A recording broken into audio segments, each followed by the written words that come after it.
Friends, આજે આપણે પેન્ટનું stitching શીખીએ. આગળના વિડીયોમાં આપણે એનું કટિંગ જોયું હતું. આ પેન્ટનું કટિંગ કરેલું છે.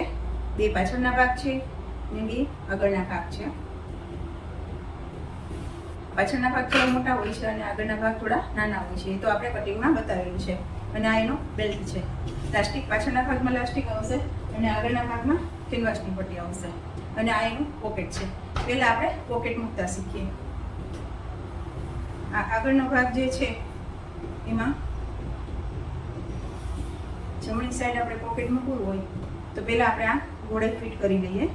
આગળની જે જોરાની ગોળાઈ છે એ ફિટ કરી લઈએ. અડધો ઇંચ સિલાઈમાં લેવાનું છે.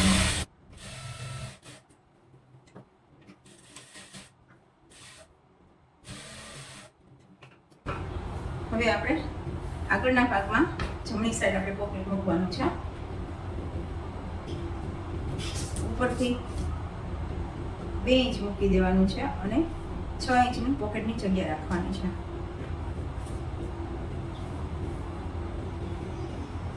આ રીતે આપણે 13 બાય 13 નું પોકેટ આપણે કટિંગ કરેલું છે. એને આ રીતે ઉપર રાખવાનું છે.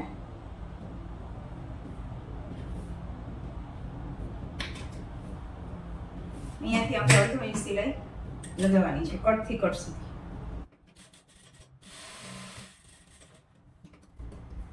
આ રીતે અહીંયા આપણે કટ મૂકવાની છે. જ્યાં આપણે 6 ઇંચનો ગાળો રાખેલો છે 6 ઇંચમાં સિલાઈ મારવાની છે અને પછી કટ મૂકવાના છે. અને આ આખું પોકેટ છે અંદર ટર્ન કરવાનું છે. એટલે આ કટથી આ રીતે વાળી દેવાનું છે.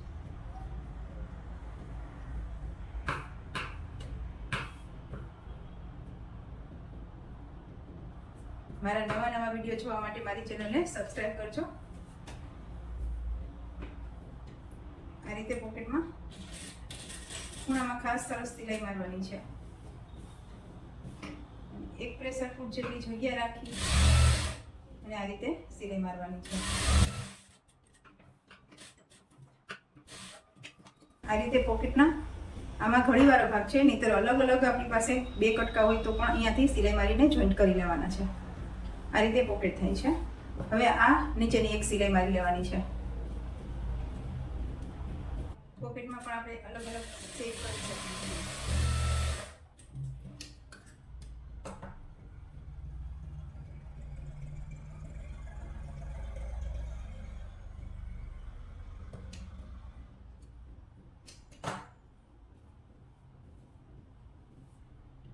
આ રીતે પોકેટ બને છે. હવે અહીંયા આપણે સાઈડમાં આની સાથે જોઈન્ટ કરવામાં સાદી સિલાઈ મારી દેવાની છે અને જે પોકેટનો આ ભાગ છે ખુલ્લો રાખવાનો છે.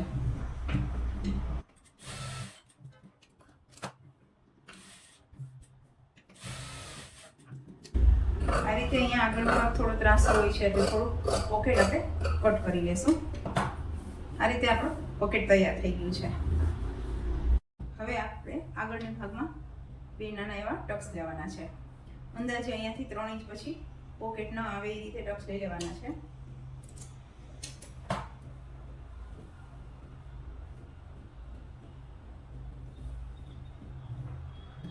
અડધો ઇંચના ટક્સ હોય છે અને 4 થી 4.5 ઇંચ લાંબા હોય છે.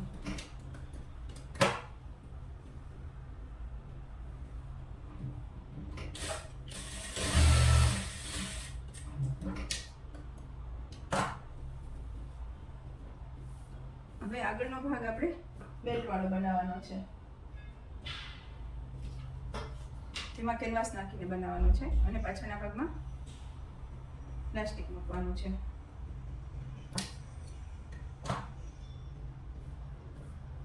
આ રીતે સીધા ભાગ ઉપર આપણે આ સીધો ભાગ રાખી અને બેલ્ટ નીચેના ભાગમાં મૂકવાનું છે.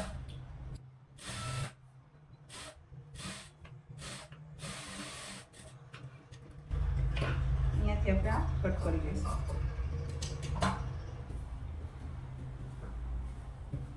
હવે આપણે વચ્ચે કેનવાસ મૂકીએ. કેનવાસ ન મૂકીએ તો પણ આપણે ચાલે છે. જેટલી આપણે પહોળાઈ રાખવી હોય એટલી રાખી દેવાની છે. અંદાજે 1.5 ઇંચની આજુબાજુ હોય છે. વધારે પોળું ના ગમતું હોય તો 1.25 ઇંચ પણ ચાલે.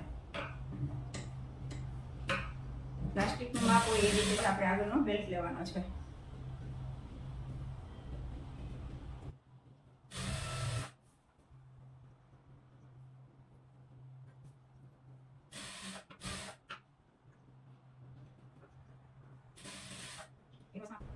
કેનવાસમાં આપણે જાડો કેનવાસ પણ રાખી શકીએ છીએ.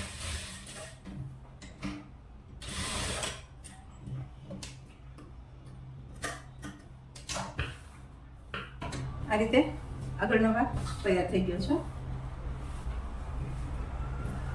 આ રીતે બેક સાઈડનો ભાગ થોડો મોટો હોય છે. એ તો આપણે જે કટિંગની મેથડ છે એમાં આપણે બતાવ્યું છે બેલ્ટ કેવી રીતના લેવો, જોરો કેટલો લેવો, કેવી રીતના કટિંગ કરવું એ બધું.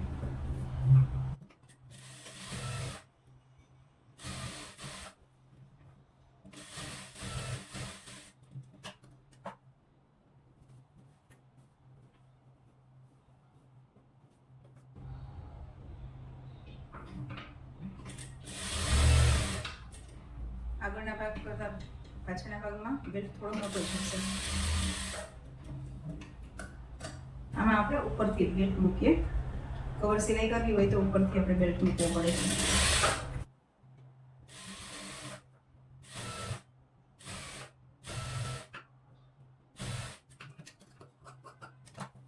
હવે આપણે આમાં લાસ્ટિક નાખવાનું હોય છે, પણ ટોટલ જે કમરનો ભાગ હોય એમાંથી આ બેલ્ટનો આગળનો બેલ્ટનો ભાગ બાદ કરી અને જેટલું આવે એટલું આપણે લાસ્ટિક લેવાનું હોય છે. લાસ્ટિક થોડું આના કરતાં નાનું હોય છે. ટોટલ કમર જેટલી હોય એટલું લાસ્ટિકની બેથી થવું જોઈએ.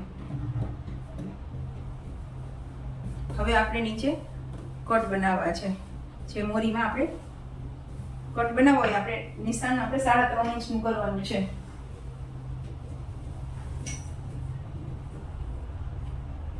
સાડા 3 ઇંચે આપણે કટ મૂકવાનું છે.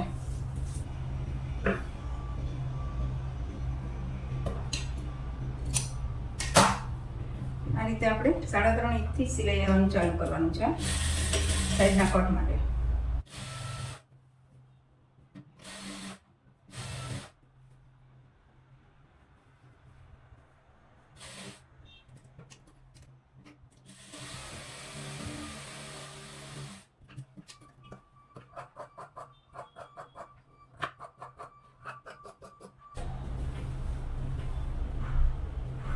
આપણે સાઈડની સિલાઈ આ રીતે પેક કરવાની છે.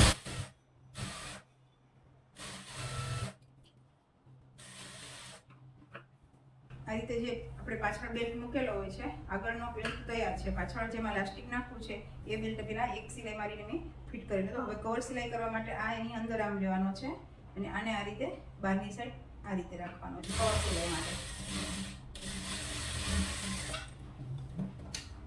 આ જ રીતે આ બાજુની સાઈડ પણ કરવાનું છે. આ રીતે આમ કરીને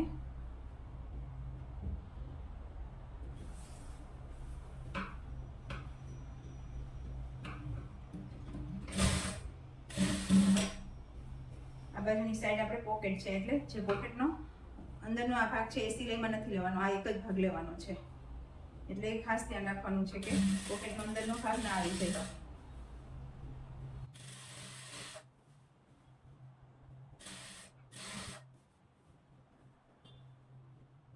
અહીંયા પણ આપણે 3.5 ઇંચની કટ મૂકી દેવાની છે નીચે.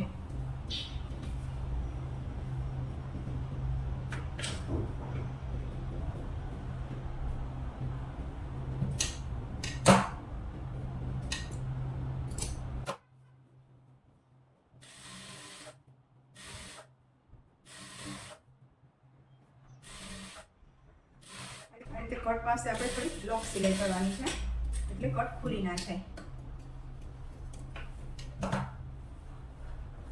હવે આ આગળના ભાગમાં કેનવાસ આવી ગયું છે અને પાછળના ભાગમાં જે આ લાસ્ટિક નાખવાનું હોય છે. લાસ્ટિક માટે પહેલા આપણે અહીંયાથી એક બાજુની સાઈડ સિલાઈમાં આપણે પેક કરી દઈએ.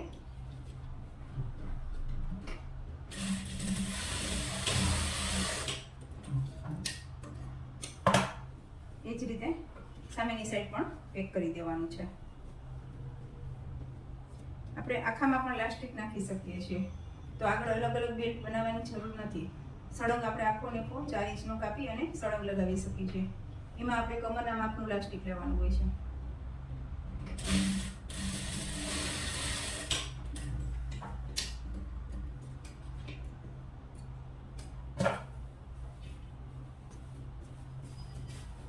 આ રીતે પ્લાસ્ટિક વચ્ચે આવી જાય છે.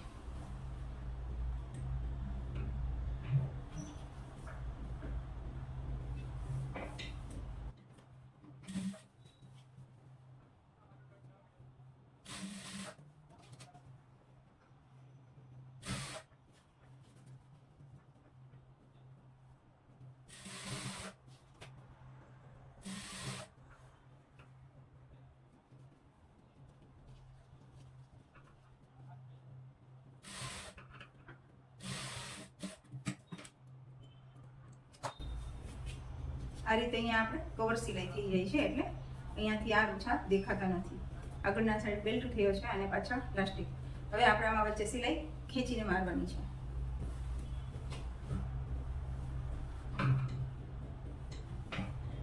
આ રીતે ક્રીજ એક સાથે ભેગી નથી થવા દેવાની. આખાઈમાં એક સરખી ક્રીજ રહે એ રીતના ખેંચીને સિલાઈ મારવાની છે. બંને બાજુ ખેંચીને પછી સિલાઈ મારવાની.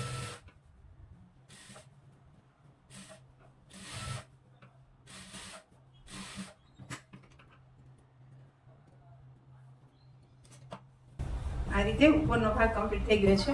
આ એક બાજુ ખિસ્સું છે, પાછળના સાઈડ લાસ્ટિક આવી ગયું છે, આગળ બેલ્ટ આવી ગયો છે. હવે નીચે આપણે જે સાઈડમાં સિલાઈ લગાવી હતી ત્યારે 3 ઇંચના કટ ખુલ્લા મૂક્યા હતા, એને આપણે ઓટવાના છે. એમાં આપણે અલગ અલગ ડિઝાઇન પણ મોરીમાં કરી શકીએ છીએ. નીચે પહેલા ખાલી વાળી દેવાનું છે એક વખત.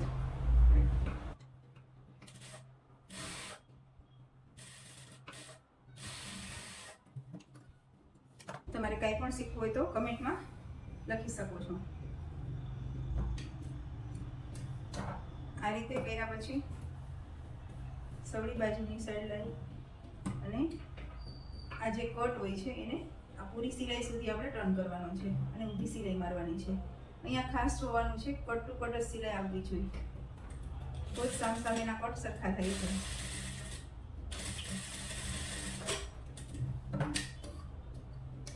આ રીતે આ બાજુ અને આ બાજુ.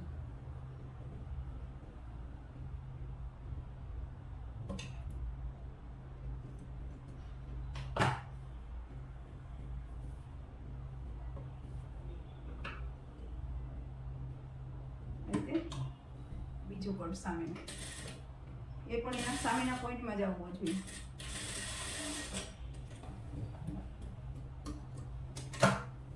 આ રીતે અંદરની સાઈડ આમ વાળી અને અહીંયા સિલાઈ મારવાની છે. એ રીતે આ બાજુની સાઈડ અંદર વાળી અને અહીંયા સિલાઈ મારવાની છે. પછી આપણે આમ ટર્ન કરવાનું છે અને ખૂણો વ્યવસ્થિત કાઢી લેવાનો છે.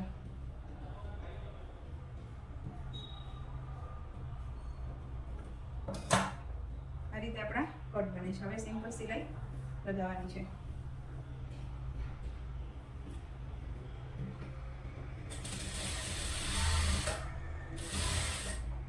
અહીંયા થોડી લોંગ સિલાઈ કરીશું.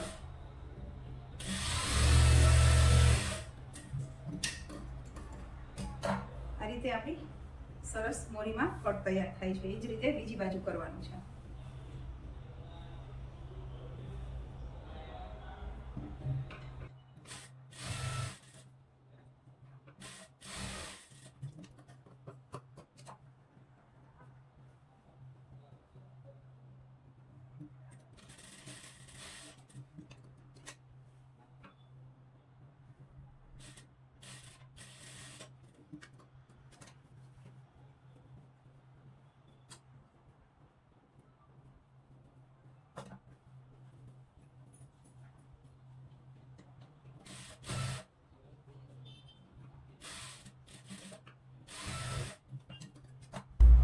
આ રીતે બંને કટ થઈ ગયા છે.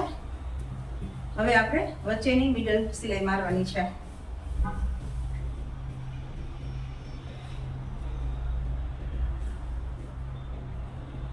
પોઈન્ટ ટુ પોઈન્ટ આપણે એવી રીતના પકડી રાખવાનું છે, એટલે સિલાઈ આડી અવળી ના જ.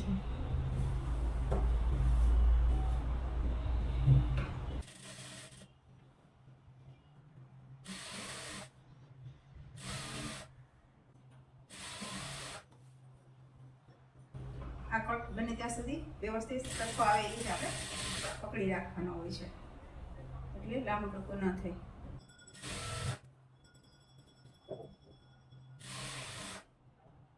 અહીંયાથી પણ આ રીતે સાથે રાખી દેવાના.